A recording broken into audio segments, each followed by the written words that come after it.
Buen día, clase. Para abordar los límites con funciones trigonométricas, tenemos que introducir un límite llamado el primer límite fundamental. Para introducir ese límite hay varias alternativas. Queremos introducir ese límite de una forma especial, así que para eso vamos a introducir previamente un teoremita en el que nos vamos a apoyar, que se llama teorema de la función intermedia, o también llamado el teorema del emparedado. Ya se va a entender por qué. Entonces, enunciemos este teorema. Nos dan tres funciones, f, g y h, las cuales están definidas en el entorno para cada x de cierto entorno del punto x sub 0. Entonces, como para que fijemos ideas, miremos aquí el grafiquito y aquí vamos a tomar un intervalo en cuyo centro está el punto x sub 0. Este es el entorno del que estamos hablando. Entonces, ¿qué quiere decir que las funciones están definidas en ese entorno? Que a lo largo de ese entorno puedo evaluar cada una de esas funciones, o sea, puedo tabular, hallar el valor de y para cada una de esas funciones, con excepción posiblemente en el punto x sub 0. O sea, es posible que en el punto x sub 0 las funciones no estén definidas, o sea que ahí al evaluar alguna de esas funciones no se puede calcular el valor de y. Bueno, entonces partimos de esa hipótesis. Entonces, si para esas tres funciones a lo largo de ese entorno, para cada x de ese entorno, se verifica que la función h de x, sus valores son mayores o iguales que el valor de f de x o que los valores de f de x, y esa función es menor o igual que la función g de x, eso quiere decir, si para cada x al evaluar esta función el resultado me da mayor o igual que el valor de la función en ese punto, y al mismo tiempo menor o igual que el valor de esta función en ese punto, entonces podemos mirar el grafiquito como para orientarnos. Tomo un x del intervalo y ¿qué observo? Que para ese x, la función h de x, que es la que está en rojo, está por encima de la función f de x, o sea, su valor es mayor que el valor de la función f de x en ese punto, y por debajo de la función g de x, o sea que h de x es una función intermedia entre las dos, de ahí el nombre de emparedado, o sea, está en medio de las funciones. Si aparte de cumplirse esta desigualdad, observamos que el límite de las funciones que están en los extremos, el límite de f de x y el límite de g de x son iguales, o sea, ambas funciones tienden al mismo valor, lo podemos visualizar en el gráfico. Aquí viene la función g de x y sus valores se están aproximando al valor límite a. Obviamente, decir que el límite existe quiere decir que tanto por derecha como por izquierda la función f tiende a. Ahora miremos la otra función. La función g, a medida que x tiende a x sub 0, también se está aproximando a, tanto por izquierda como por derecha. O sea que los límites de las funciones f y g son iguales. Entonces nos preguntamos en este momento, ¿cierto?, ¿qué pasará con la función intermedia? O sea, con la función que está metida entre las dos. Pues obviamente, bajo esta condición de que los valores de h de x siempre estarán comprendidos como valores intermedios entre los valores de f de x y g de x, pues no cabe duda, guiémonos por el gráfico, que a medida que x tiende a x sub 0, no hay escapatoria.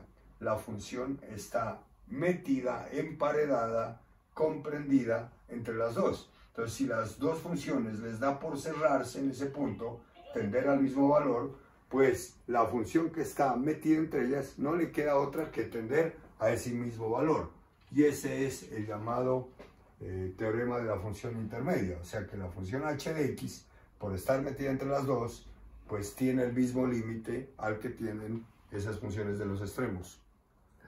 Bueno, el límite que vamos a introducir, decíamos hace un momento, se conoce como el primer límite fundamental del cálculo. Ya lo vamos a nombrar y la forma como lo vamos a obtener está basado en este esquema, o sea, en una construcción en la cual vamos a hacer la comparación de las áreas de ciertas figuras y con base en eso vamos, apoyándonos en el teorema de la función intermedia, a deducir a qué tiende esa función. Bueno, inicialmente tomamos un círculo de radio r, sobre ese círculo hacemos esta construcción y vamos a suponer que este ángulo, que lo tomamos medido en radianes, o sea, x radianes, es un ángulo que está comprendido entre 0 y pi medios. O sea, si lo pasamos a la otra medida, diríamos que vamos a trabajar con un ángulo que está entre 0 y 90, pero aquí estrictamente vamos a manejar el ángulo en radianes. Bueno, entonces vamos a comparar el área de estas tres figuras, del triángulo OAB, sigan el recorrido OAB, vamos a comparar esa área con el área del sector circular, o sea, de una porción de círculo con ángulo central, quiere decir esta partecita, la que va hasta este arco de circunferencia. Entonces, OA, y nos vamos por el arco de circunferencia hasta B. Y finalmente calcularemos el área del triángulo rectángulo OAC, que en donde esta línea es la recta tangente a esta circunferencia en este punto, en el punto A0, del plano cartesiano. Bueno, ¿qué podemos decir de del área? Pues que el área de este triángulo OAB, tal como aparece aquí, va a ser menor que el área del sector circular OAB. Obviamente el sector circular tiene una región más en comparación a la del triángulo. O sea que es evidente que el sector circular es de mayor área que el triángulo OAB. Y a su vez, el área del sector circular, claramente se ve en el gráfico, va a ser menor que el área del triángulo rectángulo OAC. Bien, esa es la primera desigualdad base que vamos a usar. Ahora calculemos el área de cada región. El área del triángulo OAB, pues la calculamos utilizando la fórmula básica conocida, base por altura sobre 2.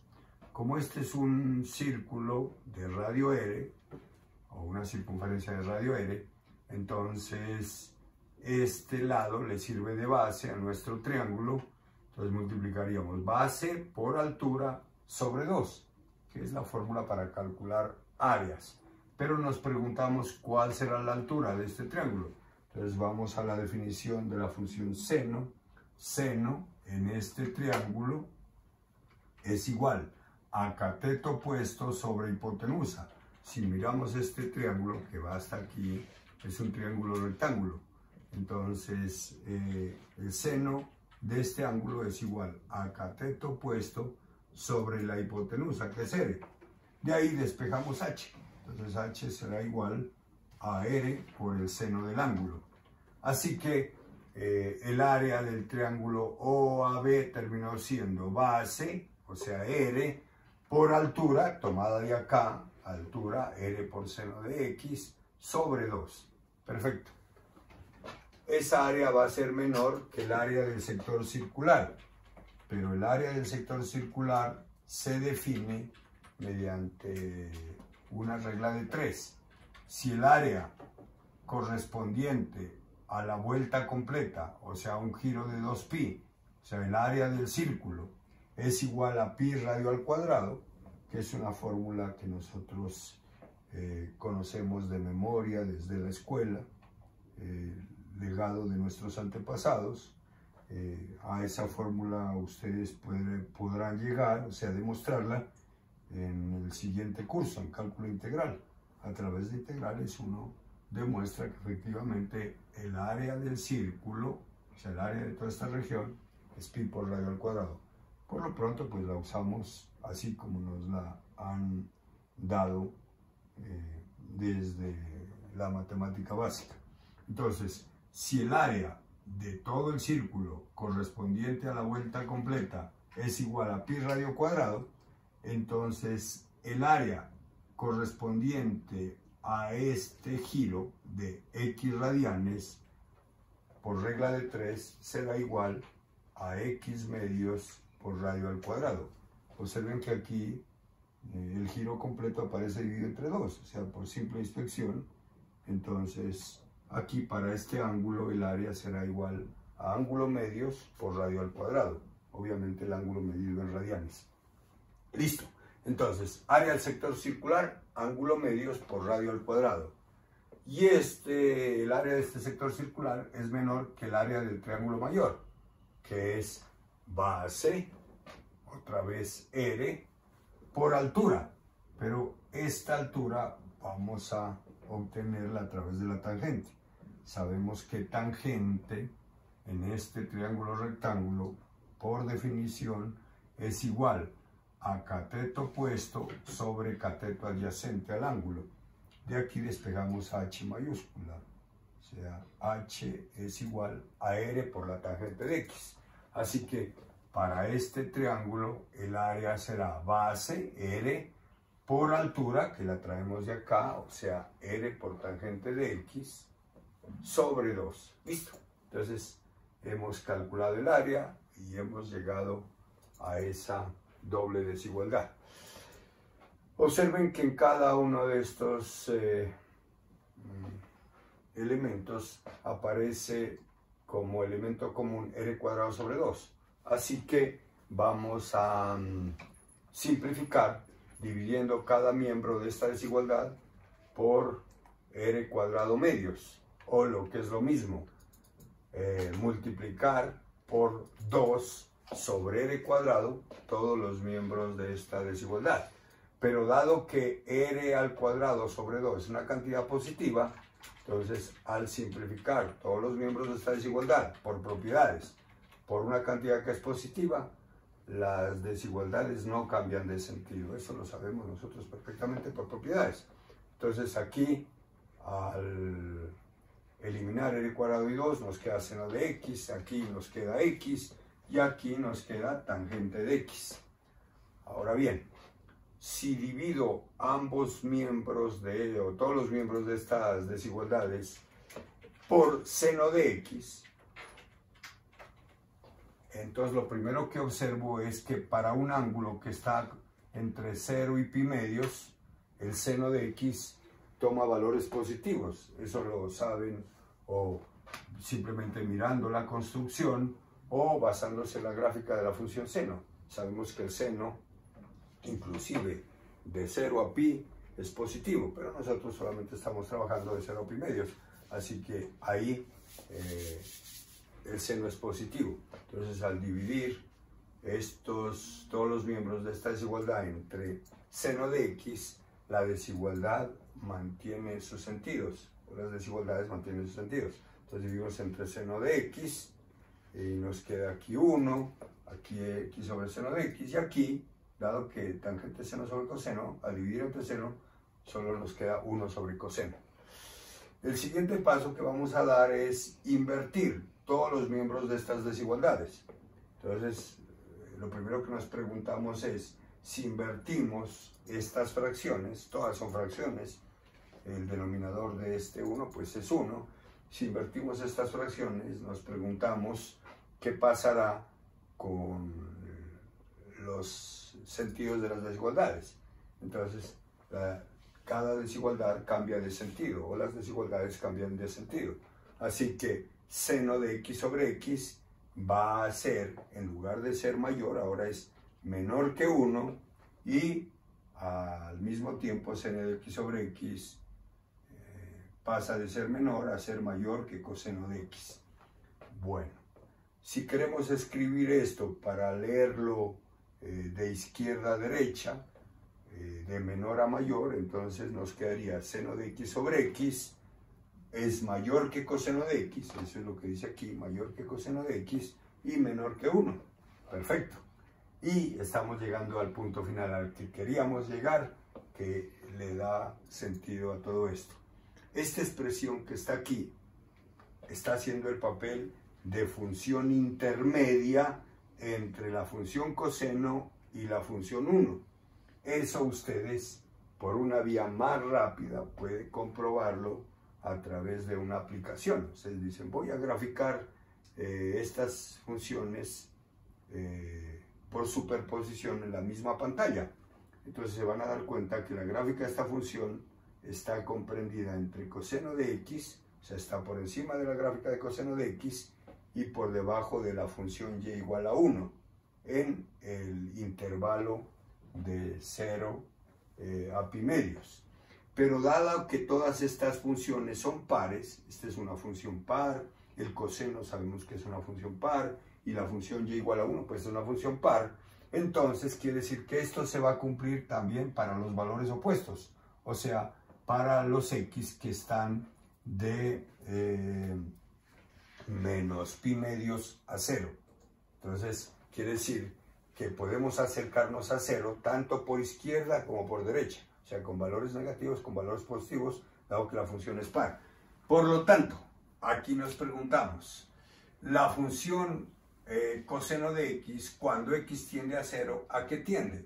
Y entonces ustedes tendrán que apelar a su memoria, mirar la gráfica del coseno, y usted sabe que cuando x tiende a 0, el coseno tiende a 1, se alcanza su máximo valor. La función 1, que es una recta paralela al eje x, cuando x tiende a 0, tanto por derecha como por izquierda, también tiende a 1. Y en este momento nos preguntamos, basándonos en el teorema de la función intermedia, ¿a qué tenderá esta función que está comprendida entre coseno de x y 1, sabiendo que las funciones de los extremos tienden a 1? Pues no cabe duda, ¿cierto?, contundentemente, que esa función también tiende a 1. O sea, que el límite de la función seno de x sobre x, cuando x tiende a 0, definitivamente es 1. Precisamente a este límite, que lo vamos a enmarcar y le vamos a colocar título aparte, es al que se le conoce como primer límite fundamental del cálculo. Ya se van a dar cuenta por qué la importancia del límite, o sea, por qué lo destacamos así, como primer límite fundamental del cálculo. Entonces, ese límite es para memorizar, porque lo vamos a utilizar como base para calcular límites con funciones trigonométricas. Bueno, entonces llegamos a la siguiente conclusión. Ese procedimiento que hicimos era para llegar a este resultado. Pues este resultado es el que reiteradamente ya lo mencionamos, es el que se conoce como primer límite fundamental del cálculo. Hay dos límites especiales en la matemática, este y uno que vamos a introducir en una próxima sesión. La pregunta que nos hacíamos hace un momento es, bueno, ¿y por qué se llama fundamental? ¿Por qué se destaca? Pues la razón es sencilla. Hay muchos límites que tienen que ver con indeterminaciones y que se calculan apoyándose en este límite.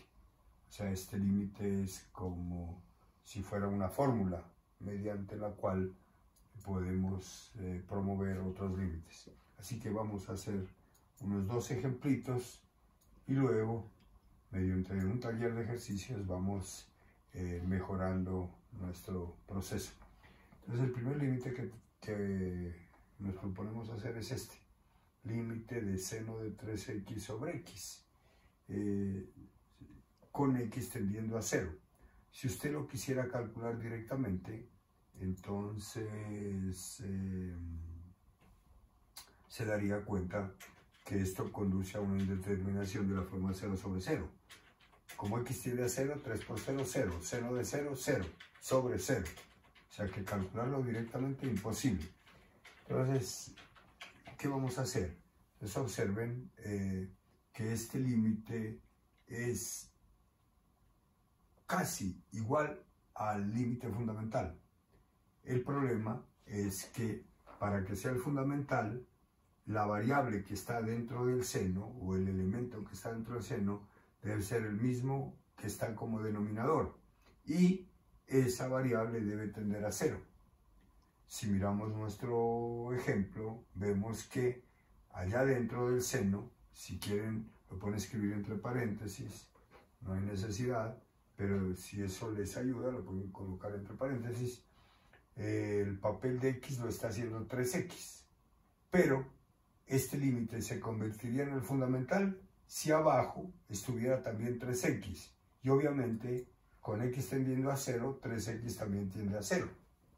Entonces, ¿qué se nos ocurriría hacer para que este límite se convierta en el fundamental?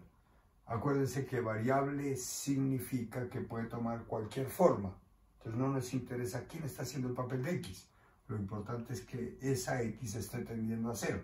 Entonces, ¿qué le falta al denominador para que la x que está dentro del seno sea la misma que está por fuera? Le falta un 3. Entonces hacemos lo que siempre hemos hecho. Multiplicamos y dividimos por 3. Multiplico y divido por 3. Y eso hace que el ángulo, o sea, lo que está dentro del seno, sea el mismo que está afuera. O sea que este límite pasó a ser de la forma seno de x sobre x, donde el papel de x lo está haciendo 3x.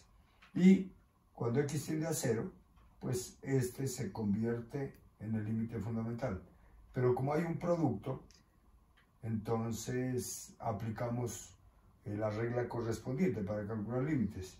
Límite de una constante por una función es igual a la constante, entonces la sacamos. Estamos aplicando la regla número 2 para calcular límites.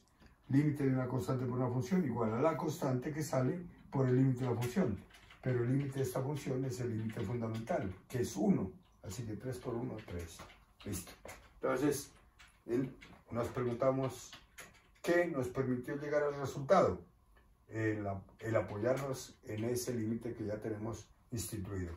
Vamos al segundo.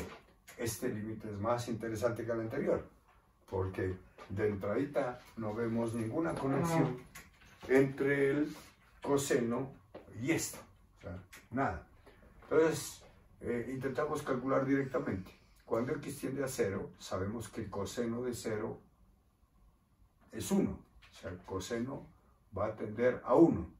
1 menos 1, 0, sobre 0. O sea, este límite, otra vez, es de la forma 0 sobre 0.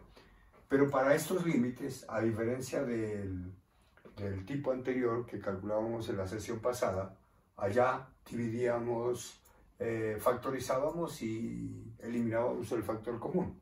Aquí esta estrategia ya no funciona. Estos límites que tienen que ver con funciones trigonométricas se basan en precisamente este procedimiento, en utilizar el límite fundamental como apoyo para poder calcular esos límites. Entonces veamos cómo funciona aquí. Tenemos este límite, sabemos que es de la forma 0 sobre 0. Entonces, si yo quiero usar el límite fundamental, y es que debo, no solo es que quiero, sino que debo, entonces procedo a mirar alguna operación que me permita transformar esta expresión hasta que aparezca el límite fundamental. Entonces vamos a multiplicar por el conjugado.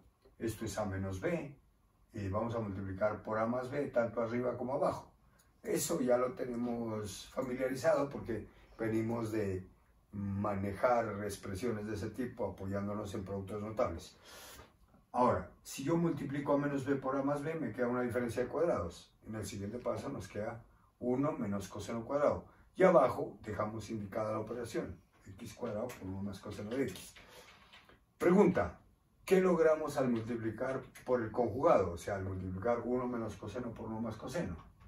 Obtuvimos algo que debe estar relacionado con elementos familiares. Me explico.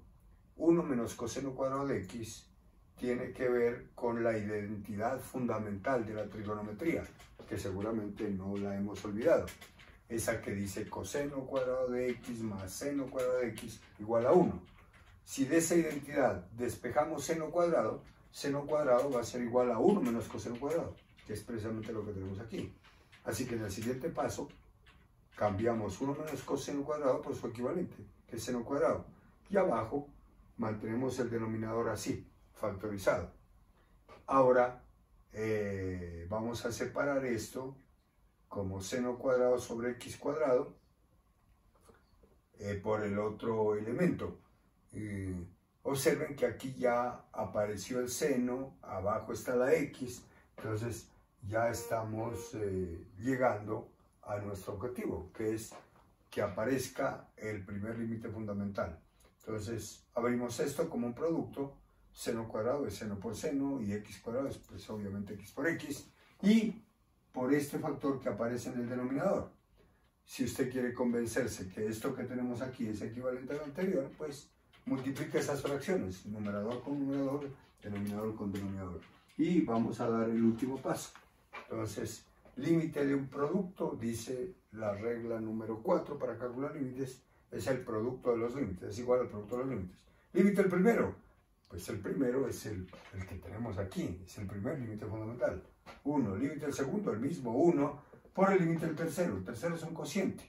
Límite del numerador, 1. Límite del denominador. Entonces, como x tiende a 0, coseno de 0 da 1, más 1, 2, o sea, 1 medio.